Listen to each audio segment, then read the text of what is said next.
Hello hi नमस्कार, आप सुन रहे हैं जागरण पॉडकास्ट का खबरनामा। मैं हूं आपके साथ शताक्षी सिंह। आज तारीख है 18 अक्टूबर की और दिन है बुधवार का।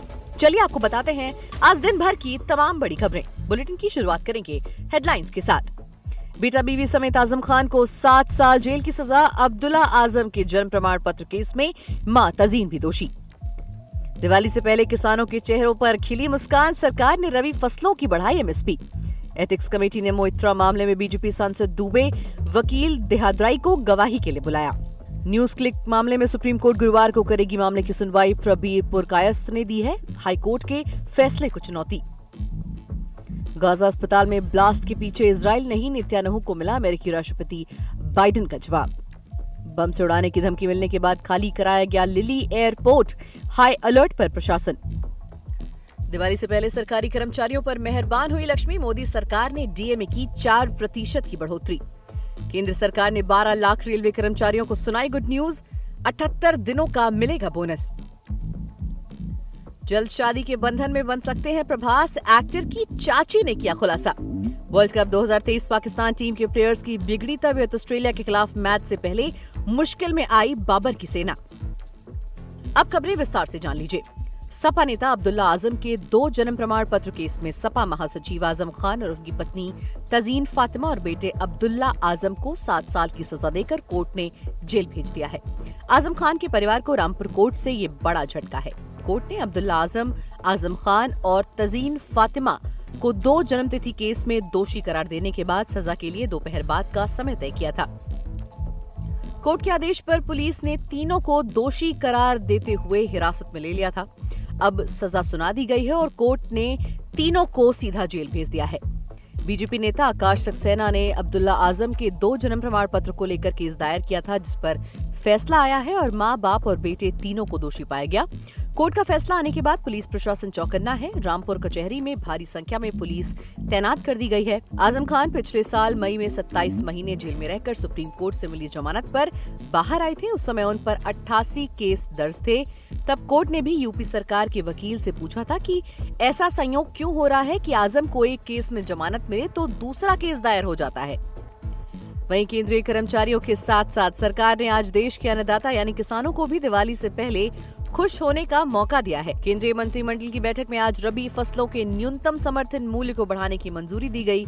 सरकार ने आज रबी की 6 फसलों पर मार्केटिंग सीजन 2024-25 के लिए एमएसपी में वृद्धि की मंजूरी दी है। एमएसपी में सबसे ज्यादा बढ़ोतरी मसूर के लिए 425 रुपए प्रति क्विंटल। इसके बाद रेपसीड और सरसों के लिए 200 रुपए प्रति क्विंटल की मंजूरी दी गई है। गेहूं और सैफ्लोवर के लिए 150 रुपए प्रति क्विंटल की बढ़ोतरी को मंजूरी दी गई है। इसके अलावा जौ के लिए 115 रुपए प्रति क्विंटल और चने के लिए 105 रुपए प्रति क्विंटल की बढ़ोतरी को मंजूरी दी गई है। वहीं लोकसभा की आचार समिति ने बुधवार को भाजपा सांसद निशिकांत दुबे और वकील जय अनंत देहाद्राई को मौखिक साक्ष्य के लिए बुलाया। लोकसभा समिति ने टीएमसी सांसद महुआ मोइत्रा के खिलाफ उनके कैश फॉर क्वेरी आरोपों के संबंध में निशिकांत दुबे और वकील देहाद्राई को 26 अक्टूबर को मौखिक साक्ष्य के लिए पेश होने के लिए कहा है। सचिवालय के एक अधिकारी द्वारा भेजे गए एक पत्र में कहा गया कि मुझे ये बताने का निर्देश दिया गया है कि नैतिकता समिति ने महुआ मोइत्रा मामले में 26 अक्टूबर को व्यक्तिगत रूप से आपकी बात सुनाने का फैसला किया है। बता दें कि दुबे ने मोइत्रा पर संसद में सवाल पूछने के लिए एक व्यवसायी से रिश्वत लेने का आरोप लगाया है और लोकसभा अध्यक्ष ओम बिरला से उनके खिलाफ आरोपों की जांच के लिए एक जांच समिति गठित करने का आग्रह किया है। वहीं राष्ट्र विरोधी गतिविधियों के मामले में फंसी वेबसाइट न्यूज क्लिक के संस्थापक प्रबीर पुरकायस्थ ने मंगलवार को सुप्रीम कोर्ट का दरवाजा खटखटाया। न्यूज क्लिक के editor in chief Prabir Purkayastha और एचआर हेड अमित चक्रवर्ती ने कोर्ट में हाई कोर्ट के फैसले को चुनौती देने वाली अर्जी दाखिल की है। वरिष्ठ वकील कपिल सिब्बल ने प्रबीर पुरकायस्थ और अमित चक्रवर्ती की गिरफ्तारी का मामला सुप्रीम कोर्ट में रखा। बुधवार को सुप्रीम कोर्ट ने इस मामले पर कहा कि कोर्ट इस मामले पर सुनवाई गुरुवार को करेगी। बता दें कि प्रबीर पुरकायस्थ और अमित चक्रवर्ती ने कोर्ट में याचिका दायर करते हुए अपनी गिरफ्तारी को चुनौती दी है। प्रबीर पुरकायस्थ और अमित चक्रवर्ती ने राष्ट्र विरोधी प्रचार को बढ़ावा देने के लिए कथित चीनी फंडिंग को लेकर यूएपीए के तहत अपनी गिरफ्तारी और हिरासत को चुनौती दी है। कोर्ट में उनके वकील कपिल सिब्बल ने कहा कि 75 साल के पत्रकार को बिना नोटिस गिरफ्तार किया गया है, जो सही नहीं है। कपिल सिब्बल ने आगे कहा कि हाई कोर्ट ने हमें राहत नहीं दी और हम सुप्रीम कोर्ट से जल्द सुनवाई का अनुरोध करते हैं। विदेशी खबरों की बात करें तो अमेरिकी राष्ट्रपति जो बाइडेन ने बुधवार को गाजा अस्पताल विस्फोट मामले में बड़ा बयान दिया है। युद्ध के बीच इजराइल पहुंचे बाइडेन ने कहा कि गाजा पट्टी के अस्पताल में जो विस्फोट हुआ है वो इजराइल के कारण नहीं हुआ था। उन्होंने कहा कि अस्पताल में विस्फोट के समय काफी लोग थे, ऐसे में निश्चित नहीं है कि विस्फोट का असल कारण क्या था। बाइडेन ने एक बैठक के दौरान इजरायली प्रधानमंत्री बेंजामिन नेतन्याहू से कहा कि मैंने जो देखा है उसके आधार पर ऐसा प्रतीत होता है कि हम इस हमले के पीछे इजराइल शामिल नहीं है। संभव है कि किसी और समूह ने कराया है जिसमें सैकड़ों लोग मारे गए हैं। उन्होंने कहा कि विस्फोट के समय अस्पताल में काफी लोग थे, इसीलिए निश्चित तौर पर कहना सही नहीं होगा कि विस्फोट का कारण क्या था। वहीं उत्तरी फ्रांस में लिली हवाई अड्डे को बम की आशंका के कारण खाली कराया जा रहा है। इस बात की जानकारी बुधवार को हवाई अड्डे की आधिकारिक social media handle BFM TV के जरिए दी गई। पुलिस सूत्रों का हवाला देते हुए बताया गया कि सुरक्षा अलर्ट के कारण टुलूज, नीस और लियोन हवाई अड्डे को भी बुधवार को खाली करा लिया गया था। इतना ही नहीं, मंगलवार को फ्रांस के प्रमुख पर्यटन स्थलों में से एक वर्सेल्स पैलेस को 4 दिनों में दूसरी बार सुरक्षा कारणों से कुछ घंटों के लिए बंद कर दिया गया था। दरअसल बीते शुक्रवार यानी 13 अक्टूबर को अरास शहर में इस्लामिक चरमपंथी द्वारा चाकू गोदकर शिक्षक की हत्या कर दी गई थी। इसके बाद से फ्रांस में विशेष सतर्कता बरती जा रही है। पुलिस को जांच में संदिग्ध के फोन से ऑडियो रिकॉर्डिंग मिली है। इसे देखकर अंदाजा लगाया जा सकता है कि इस व्यक्ति का संबंध इस्लामिक स्टेट IS से है। इस ऑडियो क्लिप में आरोपी फ्रांस के प्रति अपनी घृणा व्यक्त कर रहा है।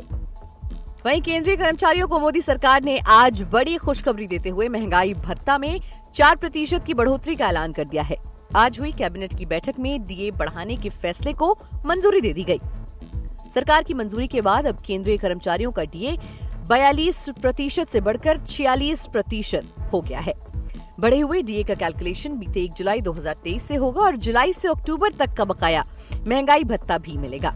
इसके अलावा नवंबर महीने से सैलरी 46% DA के आधार पर बनेगी। केंद्रीय कर्मचारियों की न्यूनतम बेसिक सैलरी 18,000 रुपए होती है। इस पर अब DA को 46% के हिसाब से जोड़ा जाए तो मासिक DA 8,280 रुपए होता है। वहीं अगर किसी कर्मचारी की सबसे अधिक बेसिक सैलरी यानी कि 56,900 रुपए है तो 46% की DA के आधार पर उसकी बेसिक सैलरी में 26,174 रुपए जुटेंगे।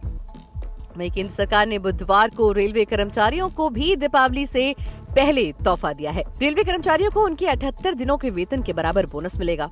सरकार के इस कदम से राष्ट्रीय ट्रांसपोर्टर के 11,07,000 से ज्यादा नॉन गजेटेड कर्मचारियों को फायदा होगा। सूचना और प्रसारण मंत्री अनुराग ठाकुर ने घोषणा करते हुए कहा कि प्रधानमंत्री नरेंद्र मोदी की अध्यक्षता में केंद्रीय मंत्रिमंडल ने सभी पात्र नॉन गेजेटेड रेलवे कर्मचारियों के लिए वित्तीय वर्ष 2022-23 के लिए 78 दिनों के वेतन के बराबर उत्पादकता से जुड़े बोनस को मंजूरी दी है। इस फैसले से रेलवे के RPF और RPSF कर्मियों को छोड़कर track maintainers, loco pilot, track manager, station master, supervisor, technician helper, pointman, ministerial staff और अन्य ग्रुप C स्टाफ को फायदा होगा। मनोरंजन जगत की बात करें तो बाहुबली एक्टर प्रभास फिल्मों के साथ साथ अपनी पर्सनल लाइफ को लेकर अक्सर चर्चाओं में रहते हैं। आए दिन वो किसी न किसी एक्ट्रेस के साथ उनका नाम जुड़ ही जाता है।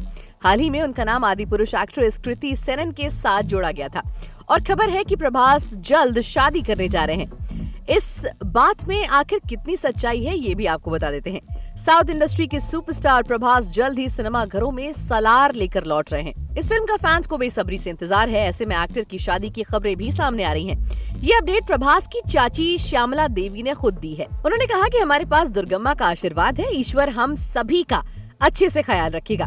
प्रभास की शादी जरूर होगी और जल्द ही होगी। हम आप सभी मीडिया वालों को इस शादी में आमंत्रित करेंगे और जश्न मनाएंगे। खेल जगत की बात करें तो ICC वनडे विश्व कप 2023 में पाकिस्तानी टीम ने शुरुआती 2 मैचों में जीत हासिल की, लेकिन तीसरे मैच में भारत के खिलाफ पाकिस्तान को 7 विकेट से शर्मनाक हार का सामना करना पड़ा। भारत के खिलाफ मैच में पाकिस्तान की बल्लेबाजी और गेंदबाजी दोनों ही फ्लॉप नजर आई।